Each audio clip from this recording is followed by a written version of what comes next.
Welcome to episode 83 of I Know What You Watched Last Week. And let me just start by apologising to the humble viewer because I am 2 weeks now into sickness. So normally, I bring 11 out of 10 in energy, 11 out of 10 in information, 11 out of 10 in handsomeness. This week it's only going to be like 10. So selfish 10 as out well. of 10. I'm also ill, but he's decided to just gloss over that. I've been ill for longer. But it didn't Yeah, stop you me. gave it to me. Didn't stop me from going out and rocking hard. Didn't stop me from delighting fair lady with every bride's dream. West Ham away. You're welcome. So yeah, episode 83. We've been on somewhat of a great run recently of films. If you go back to Night of the Demons and Body Melt, stuff like that. Yeah, Necropolis last week. All that good stuff. We had a really good run. We stuck with the 80s movies this week. And I've got to say, I feel a little shortchanged. Do you? I feel a little bit shortchanged. So yeah, I really quite enjoyed this week. What did we see? We started with a film called Crawlspace. Yeah, Crawlspace is from 1986. Klaus Kinski movie, directed by David Schmoller, who did Tourist Trap and your favourite Puppet Master. Ugh. And then we saw Cellar Dweller. Yeah, Cellar Dweller. That is from 87. And finally, we finished off with After Midnight. And there are a hell of a lot of movies called After Midnight, as you can imagine. So this one is from 1989, and it stars Pamela Adlon, who's a Californication fame. Marcy, Runkle's wife. So, yeah, what order did you put these in then? Well, top place was really clear. Mm-hmm. Third place was a bit more hazy, but I'm going to go third place to After Midnight. Mm-hmm. Second place, Cellar Dweller, and Crawlspace was top of the week for me. Yeah, I also flip-flop between third and second. I think bottom place, I'm going to go with Cellar Dweller. Second place, After Midnight, and top is Crawlspace. So as per usual, we'll start with my order. So in third place, Cellar Dweller from 1987. Now I said about being shortchanged. Yeah. This is the reason I put this in third, is because this is one I felt most shortchanged by. Oh. Because Cellar Dweller, first of all, you got Jeff Coombs, right, unbeatable. Then you got Yvonne DiCarlo, who played Miss Briggs. She's Ma in American Gothic. Written by Don Mancini, who is the creator, writer, director of Child's Play. And also in the director's chair for this, I think maybe for the one and only time, was John Carl Buechler, who is best known for his special effects work and stuff like that. So he did all the special effects makeup on Reanimator, Bride of Reanimator, Halloween 4, Halloween 6, Friday the 13th movies, and a lot of people who watch this would have seen, of course, Nightmare on Elm Street 4, which I don't believe you've seen yet. He was a creator of Freddy's chest torso of souls, which is a lot to write home about. I mean, I find that really bizarre because, if anything, I thought the special effects in this were one of my least favourite aspects. Yeah, of course, Mr. Buechler, he obviously created the Cellar Dweller, but it was more like animatronic looking, wasn't it? Because all we already got of him was going rah, rah, rah, rah, rah, eating arms and stuff. Yeah, it wasn't that much. So that's why I felt mostly shortchanged. I was like, wow, with this bill of people, I thought this is going to be amazing. But for me, it wasn't like silly enough. It wasn't fun enough. But a bit the way that Doom Asylum is silly, kind of thing. I was looking for more silliness from the movie called Cellar Dweller. And when the movie opens, we open with Jeff Coombs. The first 5 minutes are Jeff Coombs. He's down in the cellar and he's illustrating the Cellar Dweller stories. And I felt like the first 5 minutes of just Jeff Coombs, like it's almost like Van Halen. You don't follow you don't follow Queen. After Live Aid, you don't want to go on after Queen. You don't want to go on after Jeff Coombs. And so for me, the first 5 minutes were the best. Watching Jeff Coombs mill about drawing and stuff, and from there because you it kind said of went downhill. Jeff Coombs is in it, but he's in barely it for 5 minutes. Yeah, even though he gets kind of top billing. He gets top billing. Yeah, so that's why it went down for me. But yeah. So the concept in this as well starts in that one, which is 30 years ago, and then we go into the story. And Jeff Coombs, as he's illustrating for his comic book, he's got what I assume is supposed to be a very old tome about some creature, which is like vampire, werewolf, like everything together, basically. And he's taken that as the inspiration, and he's drawn out this creature, and giving the imagination and the thought to this creature is what brings it... The cellar dweller. To real life. The book is like the Necronomicon. But already I was like, this book looks like it was made yesterday for this movie. It did not give me anything of like, oh yeah, this is actually an old book, which already threw me off. I was like, oh, that's annoying. Didn't have to dust it off. No, but even like the Glossy inside, pages. The way everything was like written and stuff, it was very disappointing to me. But yeah, so Jeff Coombs has drawn out an image of the cellar dweller creature with a ripped t-shirt woman, so there's instant nipple. Mm-hmm. And cellar dweller not enough appears with this woman, and Jeff Coombs decides that maybe to get rid of it, he can burn the image that he's drawn of it, and of course, they all end up burning. Yeah. Yeah, because the concept is that everything that Jeff Coombs is drawing, anyone draws about cellar dweller, comes to be real life. Yeah. Yeah, so that's the end of him, and then we get some nice animated opening credits. I always enjoy some animated opening credits. And now we're into 30 years later, and we get our lead character, Whitney. She's dropped off at a house at night by a cabbie who tells her that this place attracts trouble. And the place is called either the Throck or Throckmorton Institute for the Arts. And when Whitney goes inside, she meets Mrs. Briggs, played by Yvonne DiCarlo. And they've had a bit of a history because Whitney's been like a seminar or something that Miss Briggs was doing, and she was apparently heckling Miss Briggs. Yeah. Although Whitney just calls it a difference of opinion. And Miss Briggs clearly has very strong opinions about what constitutes as art, because she's arrived at this place Miss Briggs runs, and it's for artists. It seems very strange. They live and work there, and... Well, it's the Throck Institute of... What goes on beyond that, I'm not entirely sure. But yeah, you've got all different kinds of artists. Yeah, because as well in there, when she's showing Whitney around, she shows her a certain door and says, whatever you do, don't go down that door. So of course we instantly go down it, and we get a vision of like someone smashing up a bunch of marble statues with an axe, but it is just a vision. She hasn't actually gone down there. Then we're introduced to Lisa and Philip. Philip, I don't remember what he does, I think he's just a general artist, but Lisa is a performance artist, and she gets to do her performance art later on in the movie, which is probably my favourite part of the film. And in the background as well, we've got a nice Reanimator poster. There's also a poster for dolls, and there's also a poster, I believe, for people under the stairs, so just nice little Easter eggs like that. One of the first bits of action to happen is there's a stick-up. Mm-hmm. There is a stick-up with, who did I say their names were? Lisa, Philip, Whitney, Miss Briggs. But it turns out it's just more performance art, because there's a guy called Norman with the tash. Yeah, but he's not performance. He's like a writer, he isn't writes, he? Yeah. So we've got performance artist Lisa. He's, I think, a novelist from the seams of it. Philip. He's playing out his novel though. Is a what's it called again? Like abstract artist. Scribbler. And what it looks like when we see his art later on is a 5-year-old with 2 colours of paint and a finger. I thought it was pretty good. Yeah. And then of course our main girl is going in the comic book Whitney direction. Yeah, Whitney loves Cellar Dweller, so that was a whole thing at the interview with Miss Briggs, that she loves Cellar Dweller, and she knows about the history of the place, you know, the myth of Jeff Coombs' character perishing in the basement and all that. And there's also a lady called Amanda there, who is Whitney's Whitney's nemesis. And at the moment, it seems that she picks and chooses what kind of art she's into, but at the moment she does film art of some kind. Whitney confides in this, this battle that she's been having with Amanda, with Lisa, and it said that Mrs. Briggs, of course, she likes Amanda because she doesn't like Whitney, and Whitney starts having like dreams about the Cellar Dweller, stuff like this when she's staying there, and Whitney and Phil eventually, they're in the basement discussing Jeff Coombs' death, and Whitney says that he was murdered, and that she can prove it. Yeah, because they're saying that he was the one who murdered the woman, because obviously no one's going to believe that some creature appeared out of nowhere and killed them all. The Cellar Dweller. The Cellar Dweller, you've already half mentioned it. What do you think of this beast? Like I said, I thought that was one of the most disappointing things in the film. They kept using the same shots of the thing eating different people. Like here he's like, rah, rah, eating one character, then rah, rah, rah, eating another character. Yeah.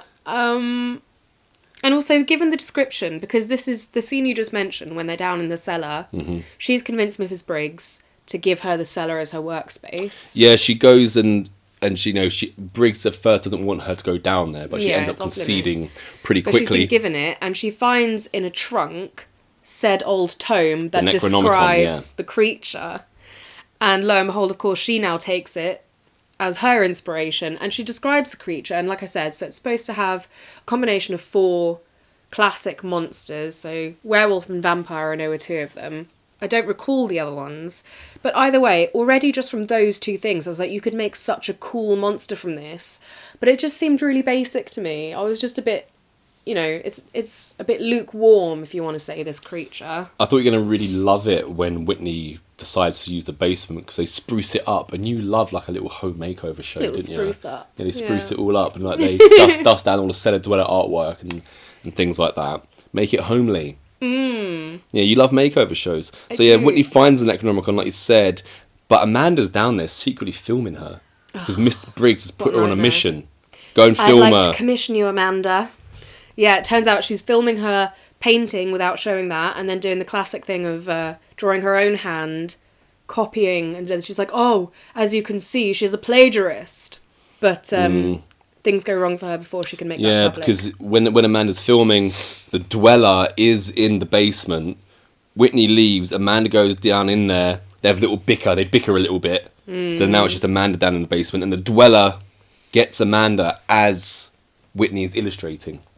Yes, so this is the first one which this one makes sense to me still, because Amanda is drawing out Whitney specifically being attacked by the cellar dweller, and things like, you know, she draws a scene in her comic where the doorknob has disappeared, and then we see poof, the doorknob has disappeared in real life, and all of this stuff. So that I still liked, and the concept Whitney, of this film is good. But as we go on in the film, it stops being like... I swear that's the only one that Whitney's actually drawn herself. Because later on, the comic book pictures of what's about to occur just appear. So it's like the cellar dweller has created them. Maybe it's Jeff Coombs' ghost. But then one of the problems I had about being, like I said, shortchanged with this. So I've just said that Amanda is gotten by the cellar dweller. Yeah.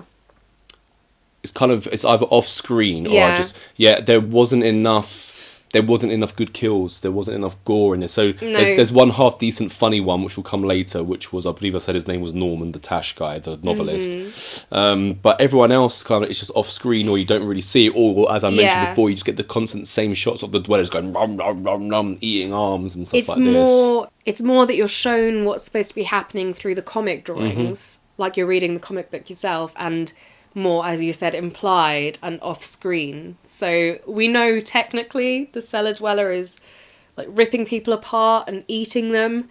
And we do get some nice bits of like stringy flesh coming out of his mouth and stuff, but that's pretty much all the gore that I recall. And it repeats itself. It does. It repeats itself. It literally is the same shot. But what we do get is some nice kind of 80s dialogue when I said Phil comes down to the basement at one point, the cellar, and Whitney's there. She's just like fallen asleep at her art table. As he wakes up, he's like, you know, you really disappoint me. I always heard women sleep in the nude. Just all women. Where's he heard this? Yeah, and now we get into my favourite bit, because as we know, this is a performance art kind of place. Dear. And Lisa, the performance artist, now gets to do her classic 80s dance number with funny music and some balloons tied to the wall and a knife. Death. Death. Death is scary. Death is sad. Death is sad. Yeah, I loved it. So weird. Absolutely loved it. Absolutely bizarre. It's a 10 from me. Yeah. Lisa's performance art. It was so weird. By this point as well, has the... Oh, this is when the author guy... Yeah, Norman. Tashman the goes down. cigar-chomping Tashman Norman. So he writes, as we said, the stick-up that you mentioned before. That was him when he gets writer's block. He likes to act things out. And he clearly writes, like, sort of murder mysteries or something along those lines. And now that Amanda has disappeared, he suspects that something's going on. So he's like, well, whilst they're all distracted by this fantastic performance art, how can you leave that performance? I'm going to go down and snoop in the cellar and see what's going on with Whitney's work. And this was the best kill in the movie. Because, of course, he goes snooping around the cellar, the dweller comes out and just, like, swipes his head off. And it goes flying in the air. Yeah. I needed more of that. Just give me more of that in this film. It probably would have gone second. I needed more of it. As I'm saying, I was shortchanged. I wanted more, considering more again, silliness. Like you said, this is directed by a special effects person. It's very strange that there is a lack of it. Yeah, there is a lack of it. Maybe I didn't have the time.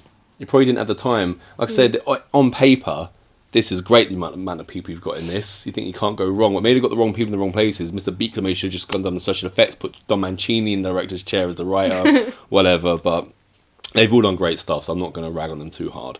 Or at all, should I say. So yeah, now he's gone, and Whitney starts blaming Amanda for her stolen work. She can't find a work or something like this, can she? Yeah, but also at this point, moving along, and also finds pages that she never drew. Yeah, we get Phil, you said, finger painter. It's the same thing. And Whitney, they're down in her workroom in the cellar, and this is when she starts seeing the images that she hasn't drawn that are taking place, and this is the moment when the performance artist Lisa's page shows up, and Phil is like, wow, you've outdone yourself, I wouldn't want to get on your bad side. And of course Whitney says, well, I never drew this, and somehow the penny drops for her that she's like, oh, okay, I know what's going on. Yeah, but I've given it life. This is a big problem for me as well, because there is so much exposition in the scenes. It's like I drew it. Yeah. It came alive. People died, and it feels like, wait a minute. So you're telling me that you drew it? It came alive. Yeah, just too much exposition with this. It was a bit silly, and also, even though there's so much of it, it still is like, really, you've got there that quickly? Just, I buy that. You know, I'm a grown adult, and I think some creature that doesn't exist that I've drawn has now come to life. But anyway, they go and try and save Lisa. Lisa's in the shower. As this is all playing. Well, of course, it's a horror movie. Naked in the shower. You have to see a naked lady, don't you? So that's a given. But they don't manage to save her. It's not a given that she's in the shower. That's why I had to mention it. Not that she is, but in 80s movies, you have to have a naked lady in the shower in a horror. Right? Anyway, they don't save her. And then they go down very quickly. Cellar Dweller comes out in the cellar, takes Phil into some alternate universe that he comes from. I think Mrs. Briggs is gone by now as well. No, Whitney goes to Mrs. Briggs and tries to explain to her what happens. And then Mrs. Briggs turns into the cellar dweller. Transforms. Yeah, that was really bizarre. So then at that point I was thinking, oh, was Miss Briggs the cellar dweller all along? That's why she hates Whitney. And she just brought people in who she wants to off. But turning not. So I think it's just another illustration that they've made of... Well, that's just appeared again. So random that these illustrations just appear. So is she the cellar dweller? Is Miss Briggs the cellar dweller? No. But anyway, so everyone's gone except for Whitney. And Whitney has now realised, well, if I'm in control by drawing stuff, then I can just draw everyone happy as Larry, back to life. And she does so. And so all the deaths are moot. Everyone is back. Phil, however, is the only one who seems to have any recollection of what happened. And then she's got the cellar dweller drawn in chains. So the cellar dweller's there. Yeah. But can't do eat anything. Limbs anymore. And then I was thinking, you know, the sensible thing to do here, because like, what do we do with it now, is to draw its death, right? Mm-hmm. But instead she goes back to the original idea of, oh, let's just burn everything. But she burns bring it full circle. Everything, including the drawings that she's just done of her re-enlivened, you know, housemates. Mm-hmm. And they all go up in flames. Why do you seem sad about that? I'm not sad. I'm just like, well, that was just stupid. Like, if you know how much power these drawings have, why would you be like, oh, here's the picture I drew of Phil coming back. Let me just burn that as long as with everything else. I was like, well... I thought that was obvious what was going to happen. Sounds like you hate this movie. I don't hate it, but I was a bit meh. And also, this isn't even the only film... This is your second place. This isn't the only film we've seen with this exact concept. I can't recall what the other one is called, but we have seen another one where there is a comic artist, and when he draws monsters, they come to life. You sure it's not just an episode of Tales from the Crypt? Oh, is that what it was? Yeah. Right, okay. Yeah, there is an episode of Tales from the Crypt where this happens. And I don't know which one came first. But this would have come first because Tales from the Crypt, I think, started in 1989. Yeah. Okay. Well, as a concept, then. Although if it was straight from the comics of Tales from the Crypt, then that would have been from the 50s. So technically, Tales from the Crypt is first. Yeah. I appreciate the concept if it was original. And I didn't hate this film at all. It was a fun watch for... No, it wasn't fun enough for me. For one. That's what I'm saying, it wasn't fun. It should be fun, should be a lot of fun. For the most of the time, I just felt it was like... I was expecting way more in terms of fun and silliness. I didn't get it. There wasn't enough good kills. Everything's off screen. That's my big problem with it. You're promised a lot of stuff, especially with these people behind it, and for me, it didn't deliver at the level that I thought it would. My expectations were too high. Yeah, I had no expectations, so maybe that's the difference. Way too high, but it's like I said, you don't want to follow Queen after their performance at Live Aid. You don't want to follow Jeff Coombs after 5 minutes of the opening of the movie and not bring him back. It's just an impossible act to follow because he's so great to watch. Big problem with that. So I wouldn't watch this film again. No, I wouldn't watch it again. No. I don't regret watching it though. No, I guess it wasn't bad enough that I regret watching anything like that. And I'm not saying it's a terrible film. I'm just saying shortchanged. Felt shortchanged. So let's go on to the second place. Now, once again, After Midnight. Loads of movies called After Midnight. So this one's from 1989. And the reason I felt shortchanged with this, I'll get into in a second, because we open and we got two characters, Cheryl and Allison. Cheryl is played by Miss Adeline from Californication. Now, we got they're at university. They're staying in dorms and they're going to class. The class of Edward Derrick, their teacher. And he's teaching a class on the psychology of fear. And when they get to class, he's talking about how to understand fear, you must experience fear. So he has a kind of an example that he gives, like a little demonstration of fear in the class. He says a few things here and they say, if I say that a monster's going to come through this wall and get you, most of you aren't going to be scared. You're just going to stay there because you know it's not going to happen. But if I pull out a gun, and then he goes and points said gun. It's on Jock's head. Yeah, his name's Russ. Russ has been mouthing off a little bit in class and he's saying, you don't scare me, teach, kind of thing. But then he ends up pissing in his panties. Yeah. So he is scared. Yeah, so the teacher pulls out a gun and makes Russ pee himself. And he runs out the class after being embarrassed. And he had this really interesting concept at the beginning of Edward, the teacher, talking about, the concept of fear. Right. And how to understand it, you must experience it and stuff.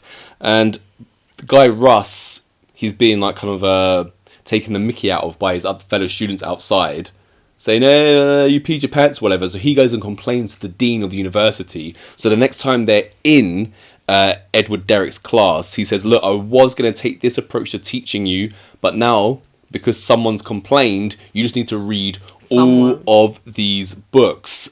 But there's nothing saying that I can't hold my own private seminars and I'm going to teach you the psychology of fear in my own time if you're interested. And of course, Cheryl and Allison are interested. They want to go to it. And at this point, I'm thinking, right, we're going to get kind of smart movie on the psychology of fear. And once again, the short-changed nature of it was that we didn't get that at all. Instead, it changed into Campfire Tales, but in a house. Yeah, absolutely. But also, I was surprised when he pulled it. I was like, okay, so this professor, he must have cleared all of this with the board because there's no way he's this rogue. would be okay.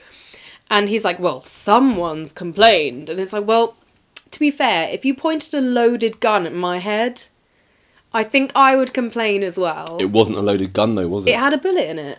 No, because when he does the bullet, and he blows his own brains out, which I failed to mention. The teacher blows his own brains out, but it's all fake. Everything is fake. Of course he hasn't put a real bullet in the gun. He blows his brains out, but it's just a contraption that he had on the back of his head. And he has a blood tablet in his mouth and stuff like that. So yeah, the guy has just been scared by a fake gun, fake bullet, a blank, all that stuff. Well, anyway, we get a small group of them who do go to the professor's house for this extra lesson. And like you said, this now just turns into an anthology movie. Yeah, Cheryl and Allison go with 4 others.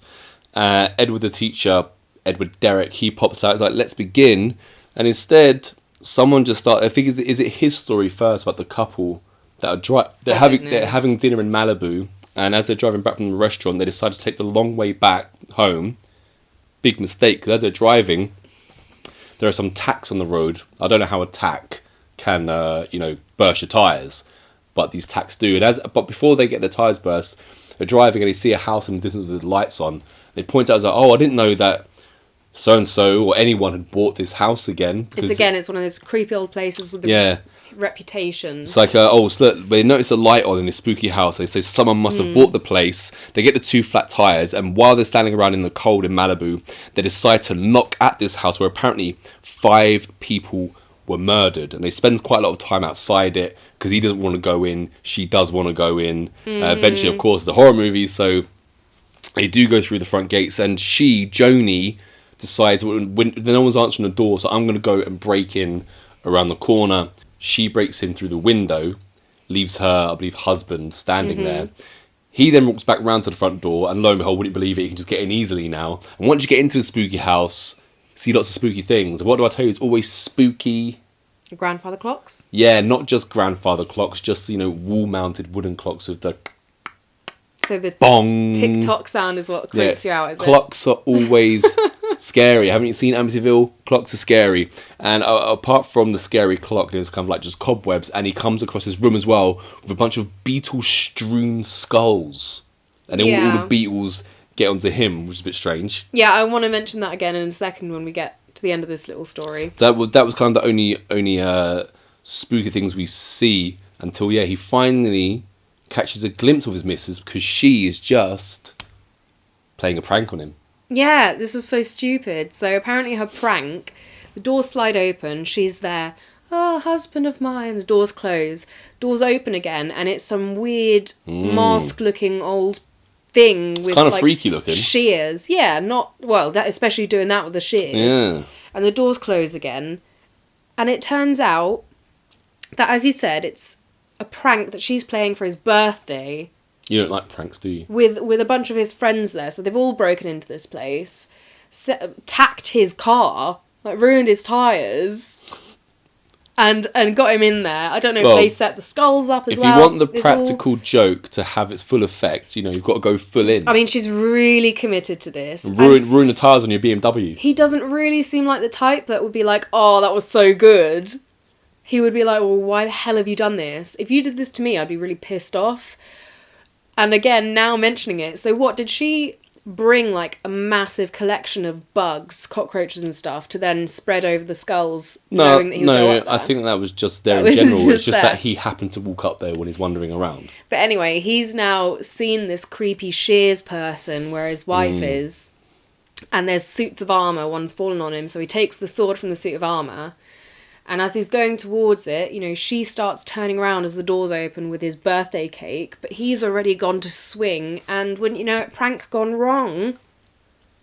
Her head gets chopped off. Yeah, and this is why you don't prank people. Seen this a million times. Yeah, it wasn't. Seen this a million times, and then that's the end of the story. They go back to the house, and then the teacher's explaining, teacher Derek, he ended up in a mental hospital, and he ended up slitting his own throat. Right, now, we just see the power's now gone out in the house, and there's an axe man standing outside the house. It turns out it's Russ.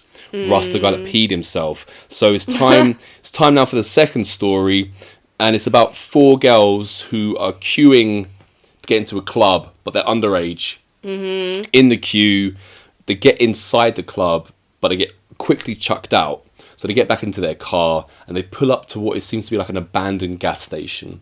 Yeah, well, the girl driving was really getting on my nerves in this story. She was very frustrating because she's driving, but she has no idea where they are. She's like, I thought you guys knew where we were. And it's like, well, if you're turning corners and stuff, surely you know where you're going, or you're asking as you're doing it. And second of all, she's like, oh, we're almost out of gas. And the other girls are like, well, how long have... I don't know, it's been blinking for a while, I guess. I mean, how stupid is this girl?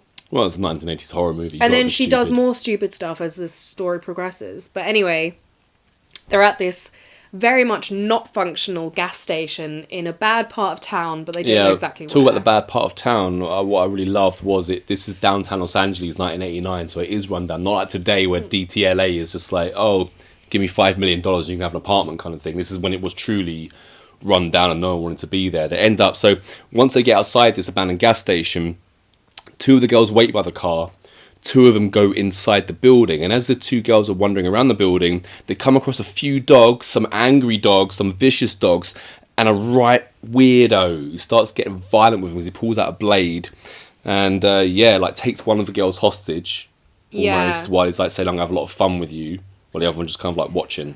Yeah, so this was the the scariest thing in the whole movie for me, because I think actually the lecturer guy, he does mention it at the beginning of his lecture. He's like, humans are unpredictable and volatile, and like, yeah, that is obviously the scariest thing because this is more realistic. After that beginning, this film was just such a letdown. Again, I really liked his performance as well as a teacher. He's like kind of OTT. And I like an OTT performance. Yeah, you do. Yeah. No, but again, I was like, well, this could be kind of horrific, because I'm guessing he's homeless, he's squatting in this abandoned place with his dogs. What he's insinuating he's about to do is something that I find really horrible. And a tash. So, yeah, but then the other two girls who was guarding the car are kind of coming to see what's taking their friends so long. Yeah, one of the girls is Penelope Sudrow, who plays Jennifer in Nightmare on Elm Street 3. Welcome to prime time, bitch. Yeah, she's in this, so if I was going to ID any of those 4 girls trying to get in the club, it would be her. Yeah, She's got definitely. such a baby face. When she goes in, the creep guy obviously hears... She shouts out, doesn't she? And it's the stupid driver girl again. He's like, right. If you think I'm going to wait by the car... She makes out that she's by herself. So then the creep guy's like, how many people are with you? And the girl says it's just one. So as he steps outside, he sees one girl standing there, but I believe it is Penelope Sudrow, who then comes out and smashes around the head with like a pole or something. The girls escape, get back into their car. They're being followed by the dogs. They manage to drive off for a bit, but all of a sudden the guy's on the roof. He's on the roof, and it's a soft top convertible, so he's got a blade. And as they're driving down these abandoned streets in Los Angeles, he starts cutting through the soft top. But they manage to like kind of squash him between a parked car and their own car. I did like this bit because you just see his face like smushed through their like side windscreen. He's just like, wah. That was fun. That was good. But the dogs are still coming. Exactly, yeah. So their car is now kaput, and in the rearview mirror you see the dogs coming. The best bit about this, apart from me just loving downtown LA at night time, what was the shots of the dogs. They made him look like a real gang, like a pack. Yeah. Like they're all together, they look really good, and the dogs give a great performance. But also, these dogs were very, very obedient to the dude. Mm-hmm. But I was thinking, like, if one of these girls had just had some control about her and been like, no, down. I was like, this whole thing could have been stopped, but instead they're just like, ah. 80s horror girls in peril. No one's going to have any control, and are they? This is the last time when the driver girl does a stupid thing, because you say their car is kaput, but it's not really, because they do end up driving off again. But driver girl is not having it. First of all, she's like faffing with the... First one of them gets out before they start faffing it's her. around. That's what I'm saying. But she gets eaten by the dogs, doesn't she? Exactly, but that's what I'm saying. It's a stupid thing to do. Like, you're in a car...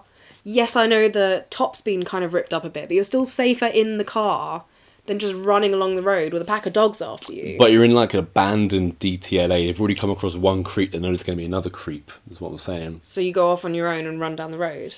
Otherwise, you haven't got a sequence to film, have you?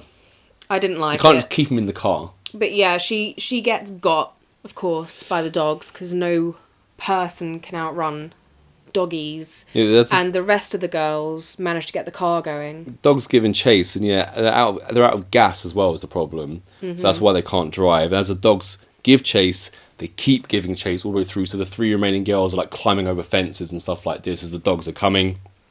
All this and whatever. That's pretty much what just happens for the rest of the movie, isn't it? The dogs are giving chase, and the girls are trying to get away. Yeah, these dogs are really just not giving up, are they? No, they're well trained. They want revenge for their scum owner. Oh, so silly. And that's pretty much the end of that sequence, isn't it? They get, like, cornered, the girls. Get cornered in an abandoned factory thing with a bunch of oil barrels full of flammable liquid. And they come up with a plan, and essentially they end up blowing up all the dogs. Yeah. Which made me sad. Well, these aren't... good boys. No, they're not good boys. They've already eaten a human being. I mean, dog lover, yes. Animal lover, yes. But these dogs... There's no saving these dogs. You can't bring them back. They're going to eat you. Right? So, yeah, that's pretty much the end of that one. So we're back in the house. And now we see the house where the teacher is with his students. And we see the Axeman Russ once more outside in the garden. And he's axing the entrance to the basement. And he goes down there. Now, Alison, she wants to leave. She's a bit freaked out. She's the blonde one. She wants to leave. Yeah, she seems to have some kind of like... The teacher demands a story. Needs another story. So Cheryl begins to tell her story. And what we get is this lady called Alex. And she is back from a ski trip on crutches, and where she's going back to is her New York City office for the night shift, where she's working for an answering service. Now this must be like This is so old school. her boss Molly. So she's got a boss Molly who's already working in this answering service. So they've got all the tie wires. Like someone rings, the little light goes off, so you plug it in, then answer the phone. And it's almost like people would ring the answering service to then have their message relayed to them through these people. This is pre-answering machines, I guess, because Molly, the boss, actually complains. She's like, oh, my business won't be along for much longer because I used to have, like, say, X amount of people working for me. Now just me and you, because I've been put out of business by all of these Japanese answering machines. She's blaming the Japanese. Yeah, how dare they? How dare they make life easier with their technology? I do think this is really funny, but also I would find this really invasive, being like, oh, have I got any messages? And it's an actual human being who's been there taking all the... I'm like, they must know everything about your life. I must have seen this concept somewhere, so I'm not completely foreign to it, but at the same time I must have just forgotten about it or just not thought about it. So like, this is a very strange business. Well, I've never heard of or seen this. So obviously where she works, it's for that apartment building that she's in specifically. Good apartment building. Like the cinematography was good pretty much throughout all of this, and it was especially good, I thought, for the New York City high-rise building. But obviously back in the day, it's like operator, you know. So that concept I got, but the like specific for a building I didn't know about. But anyway, Molly is saying to her like, "Oh, watch out! This guy, some freak keeps some calling. weirdo has been ringing loads." And he wants to leave messages for, I believe she's an actress character called Vanessa Birch. So Molly, her shift is over. She's like, I'm leaving you, Alex, here by yourself to do the night shift alone. As soon as she leaves, of course, who rings? The freak guy. And straight away, he's really peed off because it's taken Alex 3 rings to pick up the phone. That's way too long. So he's mad about that. He's so mad that he has a go at her. Then we see him outside. He's in a phone box. Remember those? He's in a phone box and he's just smashing his own head against the phone box in frustration. And he quickly calls again and apologizes and says that, but make sure you tell her that I've called. As he says this, turns out he's in a phone booth just across the road from Vanessa Birch's apartment, and he sees her being dropped off by a gentleman caller at her apartment complex. So Alex, in the messaging room, she then calls Vanessa to kind of like either give the message or to warn her. And Vanessa is freaked out because she's spooked because he's been calling her loads at work, it seems. Yeah. So she says, like, I don't even want to hear this guy's message. He's been calling, the studio all the time. He's really freaking me out. And now it seems that he's finally found out my home number. And she's also then worried, well, if he's found out my home number, does he know where I live?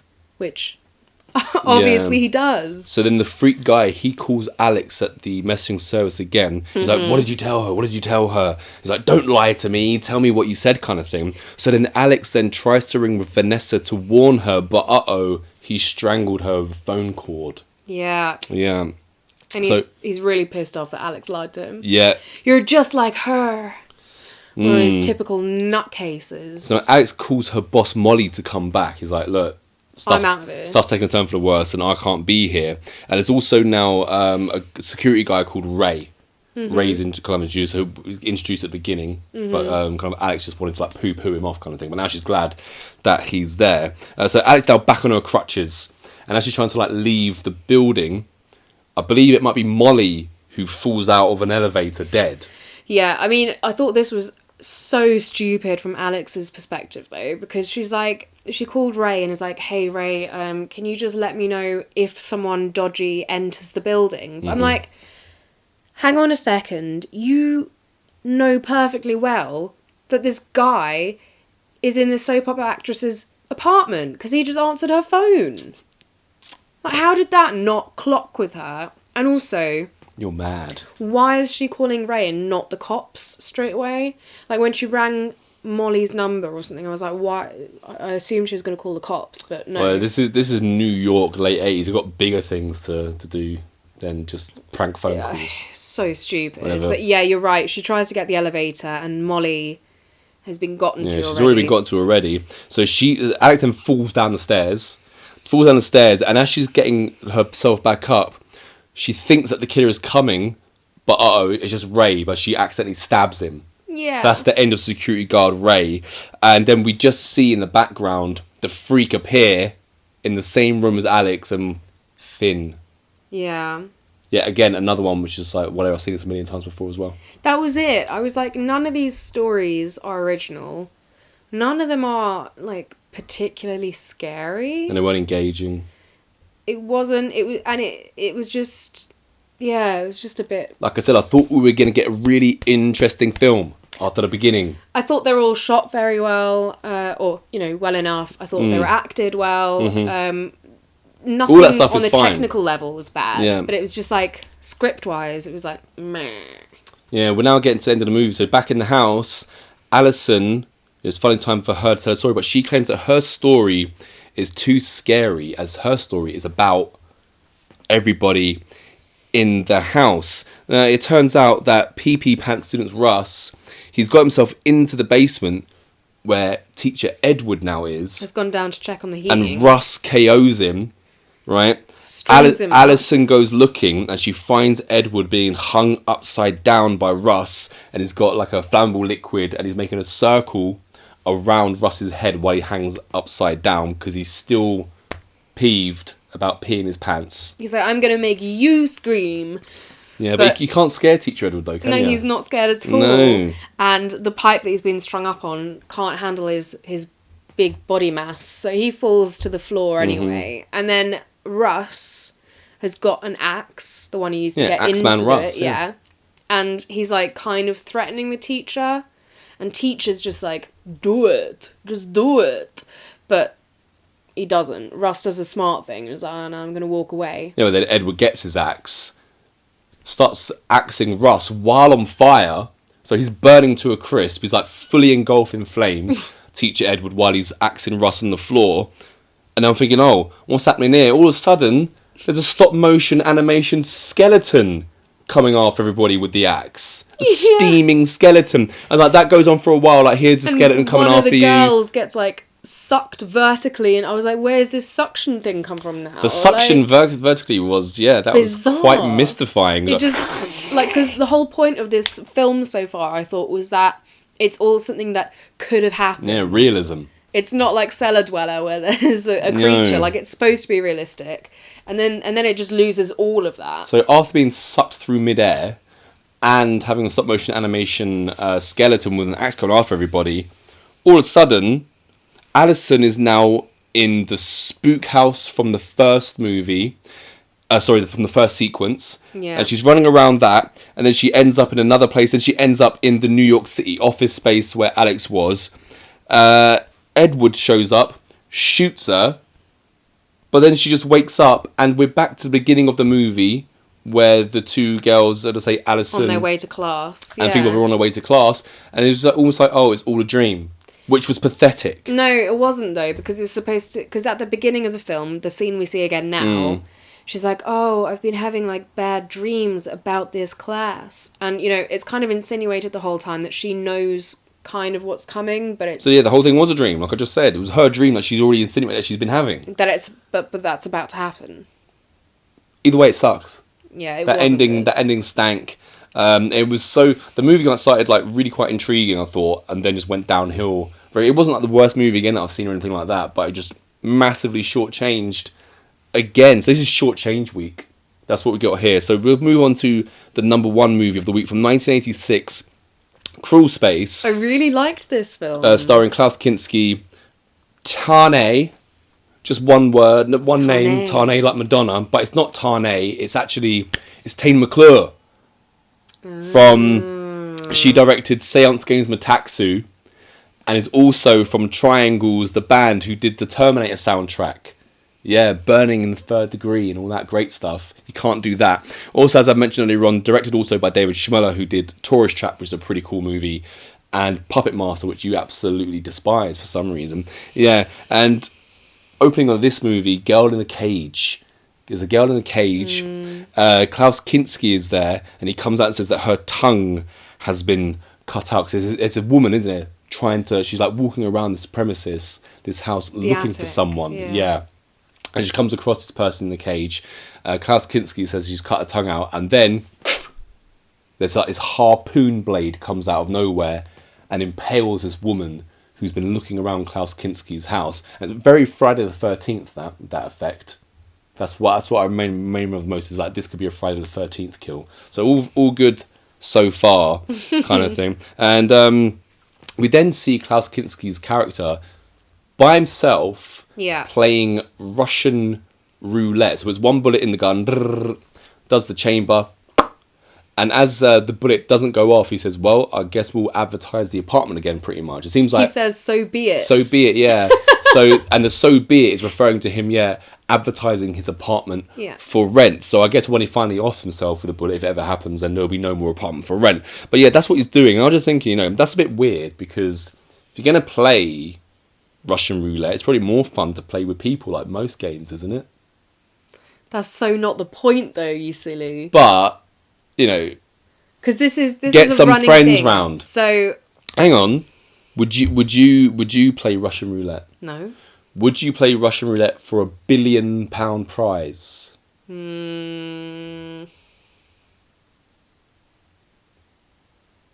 Nah, me neither. It's too much to live for. Yeah. What's the point in $1 billion if you're just going to shoot yourself in the head? But Russian roulette. But then again, you can gain notoriety from it. Chris Walken in Deer Hunter, he's the man in that, isn't it? Everyone loves him because he never loses. Yeah, because that's real. He never, ever loses. Yeah, so obviously he survives and he advertises the apartment again. But, so what I was about to say was that this is a running theme. Because Mr. Gunther... Yeah, that's Klaus Kinski, yeah. After every time that he offs someone, he plays this Russian roulette game.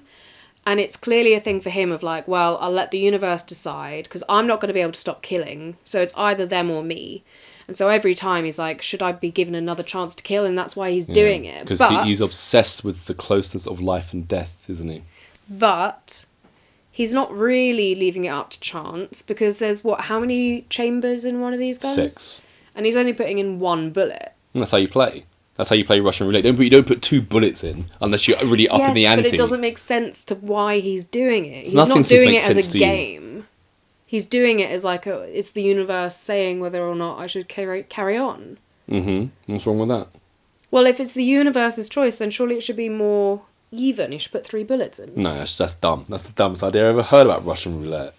It's like you don't even know what the game is. No wonder no one's inviting you to play it. So anyway... Thank God. Quickly move along, and there's a guy called Hank... And he's peeping on Tarnay. Right, I don't know why she keeps going by different names. Like Tarnay, Tane McClure, Tane Kane, Tarnay Kane. Constantly changing her name up. Right, so Hank's peeping on her, as is Gunther Klaus Kinski, because he's in the crawl space. Yeah, he's in the having Evans. A peep. This was so random though. She's in very alluring red underwear. She's in some red lingerie set. But she gets a pair of scissors and she just like cuts the nip bits away from her bra. And like bras aren't cheap. Oh, here we go. Thrift. She loves thrift. And I was like, what is she? Why is she? She's like... Because now Hank has easy access to... Oh yeah, because it was so hard to get there before. Yeah, but it's kind of like, hey, look, I can see your nips. It's like crotchless panties, isn't it? You still got them on, but it's a whole different thing. You don't seem to get anything. So anyway, this guy Hank, he gets into the room and he takes Tane McClure hostage. You think what's he going to do? He's going to beat her around? Is he just going to straight up kill her? But it's just some kinky game they're playing. And the next thing, he's on top of her and she's like, don't come, don't you dare come. He's like, I'm going to come. He's like threatening her with coming. Threatening her? Yeah. He's like, I'm going to. He's like, don't you dare. Kinky fools. And yeah, Gunther all the while is watching this in his little crawl space. Yeah. So after we see this, we get introduced kind of our main character, Laurie. She comes to ask about the apartment after we've just seen a man be rejected for the same apartment. Apartment's taken. Because Gunther doesn't rent to men. He only wants young ladies to rent his apartments. And I can get on board with that. So Laurie she starts then talking to Gunter, because he starts showing her around, and she says that she was convinced that in her old apartment, the guy across the room from her was a vampire. Kirsten's like, there are no vampires here, and I was loving that because, as we all know, as you won't know actually, played Count Dracula in the 1970s. I can't call it remake of Nosferatu, in Nosferatu the Vampire, directed by Werner Herzog, who Klaus Kinski worked with about 5 or 6 times. I don't know how Werner Herzog got through that because, Klaus Kinski is an absolute nightmare of a person. And there were all these little things as well that Klaus Kinski would do. Like, there's one point where he's talking to one of the girls in the apartment and he starts going... Yeah, his lips. I would say... That's what he would do as the Count in the movie. Well, it seems to be just a natural tick thing that he has, isn't he's lifting one side of his lip. He's not going... He's lifting one side of his lips. So yeah, I liked all of the vampires. It's not the only vampire bit we get on it. And anyway, as she's looking around and she mentions this, she turns around and starts looking through all the cupboards and stuff. He turns on the stove and just starts burning his own hand while saying, "You must let me know right now if you want the apartment." And he just keeps it there until she says yes. Then he takes it away. Very strange. What a weirdo. There's a lot of things in this film that weren't really explained or explicable. And for once, I actually liked it. So, for example, with the burning of the hand, there was no clear reason why he was doing it. But he's just a weirdo. I think he doesn't feel anything. That's why it's so easy for him to kill. So this is the way. It's the same when people like self-harm or whatever, they would do it to feel. I feel like he's possibly doing that. That's what I was taken away from that. We then see like the first scene that we get of Gunter. He's journaling. He's either journaling or he's reading his father's diary, who was, I believe, also a doctor during the Nazi No, we definitely times. See him writing his diary. And he's saying that killing is the only way that he feels alive. Yeah. And he's got this caged prisoner we mentioned before. He's got his tongue cut out. And he keeps the caged prisoner there for companionship, but also a companion who can't talk back to him, which is what he wants.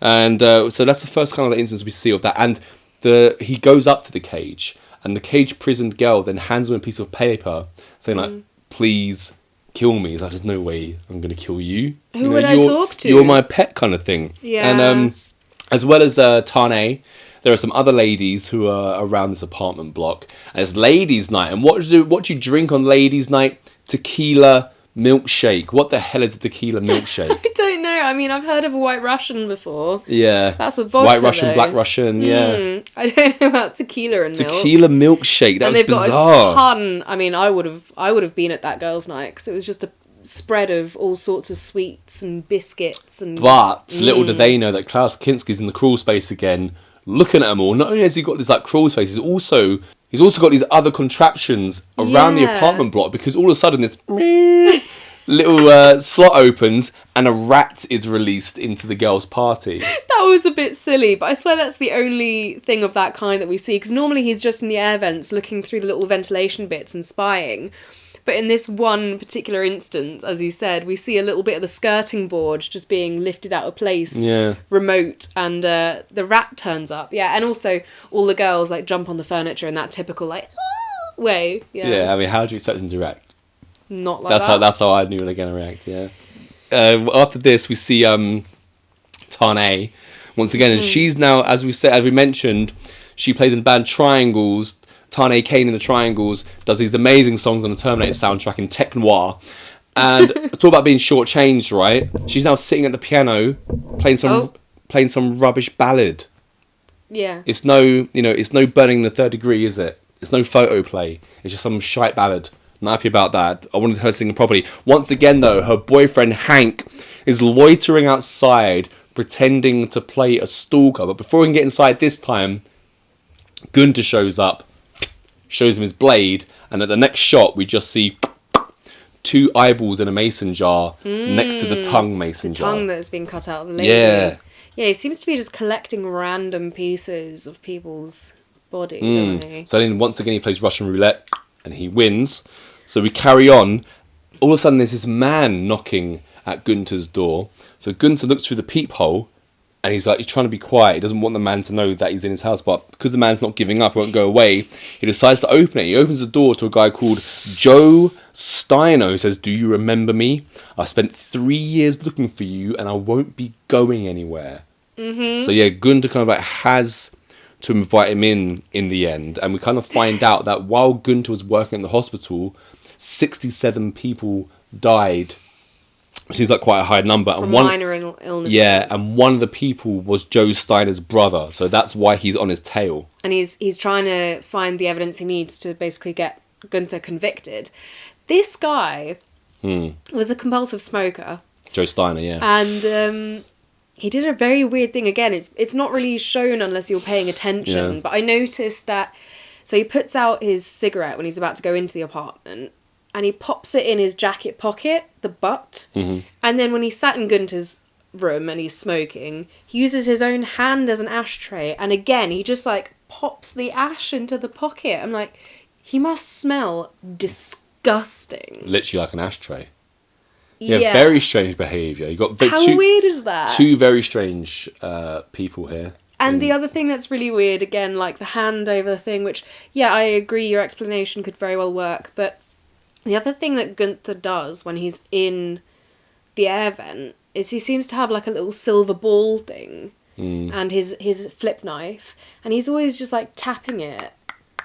Yeah, he was just trying to make the noises for his the occupants of his apartments to realise that there's something going on here. It's almost like he wants to half get caught or something. Maybe that's part of him again feeling alive. Yeah, because he obviously, like, in the same room where he's got the caged woman in the attic, where he writes his journal, he's also got cages of rats.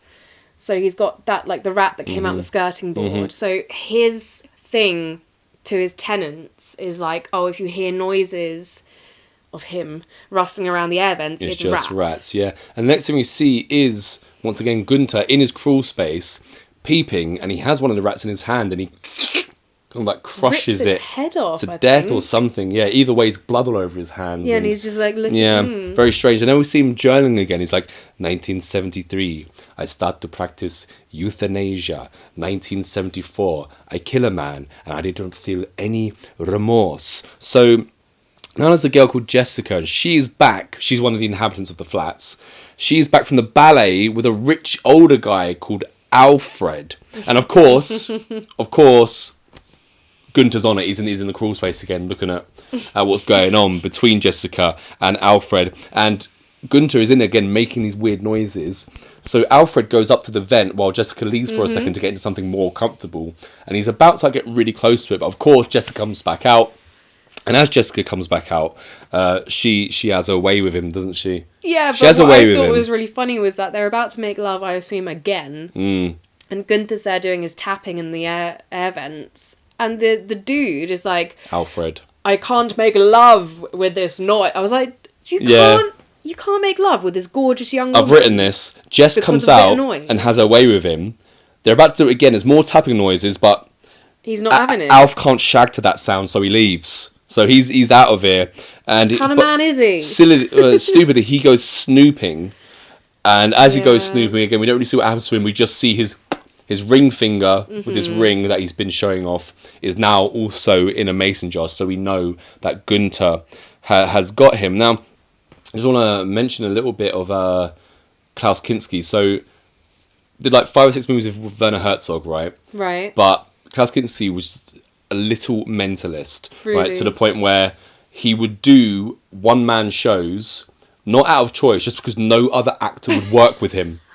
Right, he would like get into people's faces and just like shout and scream. He had that like, is it borderline personality disorder or antisocial personality disorder, something like that kind of thing. And he was once asked about what he thought about directors asking him to do a second take, and his response was, "Assholes! Would you tell a volcano to erupt again? Would you tell a to do this again?" Kind of thing. Yeah, he's one of those. It is brilliant. And you know, it was his performance really that put this as top to me. But as I do, once we watch these movies, I kind of like just go and find out a few things that I can.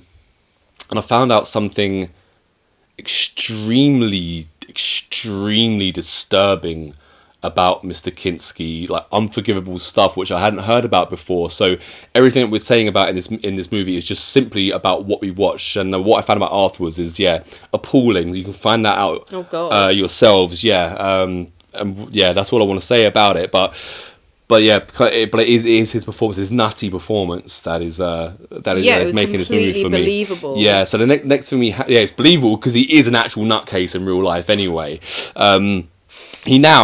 We see him, he has his booby-trapped chair. Mm-hmm. I call it the sphincter blaster. Yeah, I mean, I don't know where that... it's a chair that a long metal spike comes out when a certain button's pressed. Mm. But I don't know where that metal spike is hiding, because no. bottom of the chair's open. But let's just gloss Somewhat over of a genius. And the thing is, the guy Joe Steiner, he now goes to Laurie's and he sits down with her.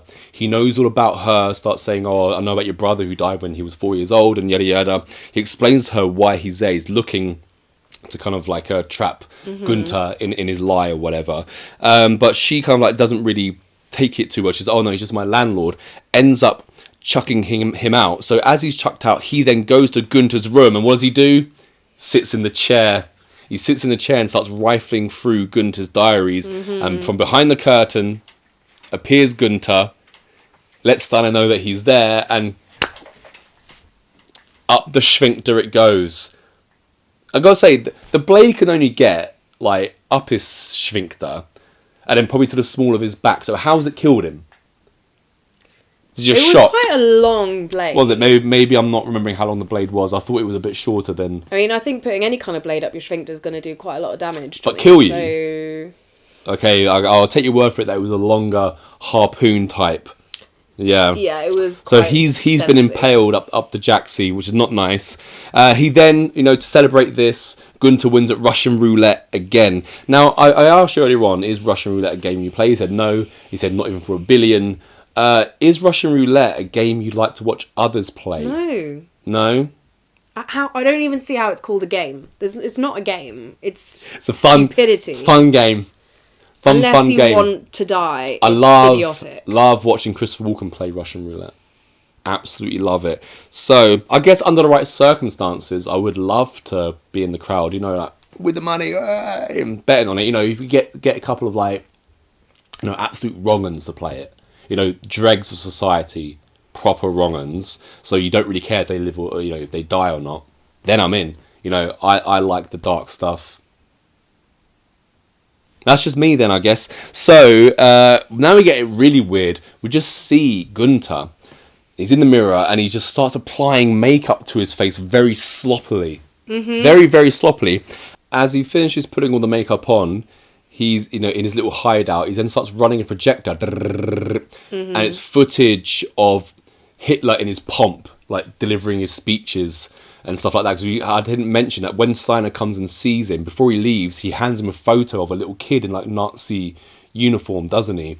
Yeah, but that's what I thought was one of the good things about this film again. Because if it was just sort of a nutty landlord offing his tenants and stuff, like that would have been good enough as it is. But I really liked the side story where they have him journaling and speaking to his tongueless victim, and sort of explaining that his dad was a Nazi, Nazi doctor, and obviously killed God knows how many people, and then going through his own like journey through being a doctor to realizing that he doesn't care, to then realizing it's like an addiction for him, that he only feels alive when he can kill. Yeah, and as he's running this projector of the Hitler footage, he puts on the Nazi hat, doesn't he? And he starts talking to him. He's like, I am my own Führer, Heil Gunther. That was pretty funny. When he was applying the makeup and stuff, again, that makes no real sense to me. I'm like, why has he done that? It's just, let's get crazy. But it's like, it reminded me of Gary Busey in Under Siege. When he does it, because he's also a mentalist. Yeah. Maybe, apparently not in the same way. And also a little bit Silence of the Lambsy. Do I look like I need a psychological evaluation? Yeah. Yeah, great stuff from Gary Busey, as always. Laurie, meanwhile, while Gunther is watching this this projector with his smeared makeup on. Laurie finds her fridge full of rats now. There's loads of rats in her fridge, and she receives a menacing phone call saying, "Who's swimming in your bathtub?" So she goes to a tub, and it's Steiner under the water, dead. Yeah. And as she carries on inspecting the other room, she comes across Tane, and she's at a piano. She's got like a clamp in her mouth. Again, and down there, yeah. I did enjoy that. Again, like, without being too obvious, we've seen Mr. Gunther in his attic sort of working on all of these things. Like, we saw the very first one, contraption, and something that comes in a minute. We saw the clamps on like a mannequin. So he's clearly been spending time, but it's not done super obviously. She also comes across another lady who lived in the apartment block, and she's tied to a door, and like she's been inscribed with a swastika tattoo on her face and things like this. And then she eventually comes across the caged prisoner, and kind of like starts to release her. But then we hear Gunther coming, so the prisoner says to her to go and hide over in that part of the place, and I'll undo the lock myself. So she's released, and Laurie goes in to the crawl space. She's in the little bit. We see Gunther come in. He decides to release all the rats down there before he goes in there himself. Yeah, I didn't get that. It was almost like he was releasing the rats as if that was gonna like get her, but obviously they're just rats. I mean, might be trained Nazi rats. And also, so as you just mentioned previously, we've seen sort of the individual killings that he's carried out, but then now all of those inhabitants in the place. So after the guy gets spiked up the bum, Steiner, yeah. Now all of the deaths, like, they've just already happened, and she's stumbling across them. And this I found a little bit like, wait, why has he suddenly decided to just completely blow his cover and just off everyone at once? Well, he's unhinged, and he knows what he's going to do and why at any time. Yeah. Once Laurie starts kind of escaping into the crawl space, it's time for Gunther to have a fun ride on a wheeled toboggan. It looked so fun. So he goes down to the crawl space, and he has this little contraption, and he gets on it like a bodyboard, boogie board, and just starts like woo going through the crawl space. Yeah. Like, talking about being short change week, crawl space. Being in the crawl space, I didn't find the movie claustrophobic. I wasn't like, oh my god, is he gonna get her in? I didn't have like the chills up my spine of someone being chased in a confined area and stuff like that. That was just like, it didn't have any effect on me. I was watching it thinking, oh, decent kills, and this guy's a bit nutty and stuff like that. And I wasn't not enjoying it. It's just like I felt like there could have been so much more, and I was expecting more. I do understand what you mean with that, because I'm normally very much the type that, like the closing doors and the small spaces, I'm always like, ugh, it wasn't nail biting, but it wasn't. You're right, it didn't have that. And even when he's on his speedy little ride and she manages to just about evade him. Yeah, I think for me, what I really enjoyed about the film was more all the different layers and the little hints of things without being super obvious. I just thought there was a lot to notice. No, it has a lot of plus points, certainly. There's a reason why it's number one, and again, I would watch this film again. But so she finally kind of like, once he chased her through the crawl space on his wheeled toboggan, kind of like gets back out into his secret room. Now this time the footage is running again, and the prisoner is there. They're kind of like both the prisoner and Laurie are kind of like slowly going through. And all of a sudden we see Gunther, he gets done by the harpoon blade, which we saw the original girl from the beginning of the movie get done by. So they think he's dead, but it's just an illusion. Which again, we saw him working on this thing, this belt so thing. So it's not just random, before, and but I don't really know why he's done it again. I guess he's just playing with them. No, it's so that they're now going to escape into the apartment complex, and they're not going to be thinking that he's coming after them, so they can just relax. But obviously he does come after them as Laurie's like ringing the police, and as she is trying to ring the police, obviously the mute woman prisoner, because she got a tongue out, she sees Gunther coming, so she kind of like lets Laurie know. As she turns around, he's just slowly walking towards her with this like crazed look in his eye, but she's got a gun. First two don't go off, but then finally bullet comes out, goes to black, and we see then the gun on the Russian roulette table, and so be it. is mentioned, and that's the end of the film.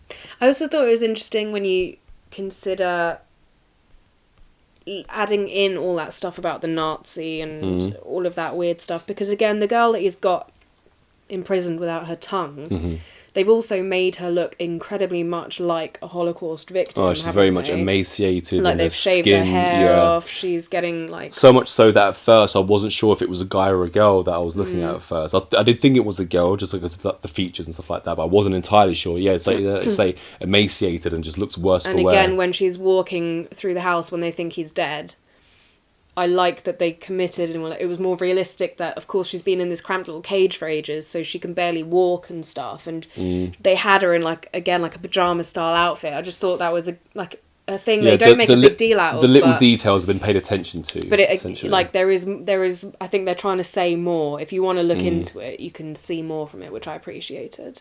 Yeah, so not a bad film by any means. I just this week I was expecting a little bit more from all of them, maybe because all of the movies previously, like the previous 9 movies we watched, have been so good. And I guess every week can't be a total blast, but I don't know. I think Crawlspace for me is one of my favourites we've seen in a while. Actually, I really enjoyed it. I did like it. Certainly not one of my favourites though, or anything like that. But yeah, very much decent at least. And David Schmuller. So you definitely prefer then that to Puppet Masters, David Schmuller's other entry that we've seen. And do you remember Tourist Trap? That was a good film. That was quite a creepy film, that one. Yeah. I've actually got on the list, so we will watch that again and review it. And then you can kind of compare that to Crawlspace. I prefer this to Doom Asylum and stuff. And, yeah. Not that I disliked any of the last movies. I had lower expectations for Doom Asylum though. I had slightly higher again, I had zero expectations for any of the movies, because our go-to thing is you just pick something, put it on. I barely even, sometimes I don't even catch the title, because you're just like, right, play, here you go. So I don't have a chance to have any sort of... It's kind of best to be kept in the dark sometimes. Yeah, I've already picked out one movie for next week, and we're going to be watching a movie for more modern times. And the first one I've selected, actually, stars Nikolai Kinski, Klaus's son. So that'll have you. And also, just one thing I didn't mention earlier on, remember I mentioned that Mr. Beekler, who directed Cellar Dweller, he also did the effects for Crawlspace. Oh, right. Yeah, so Marriage... Yeah. So yeah, looking forward to next week's picks, as I hope you are.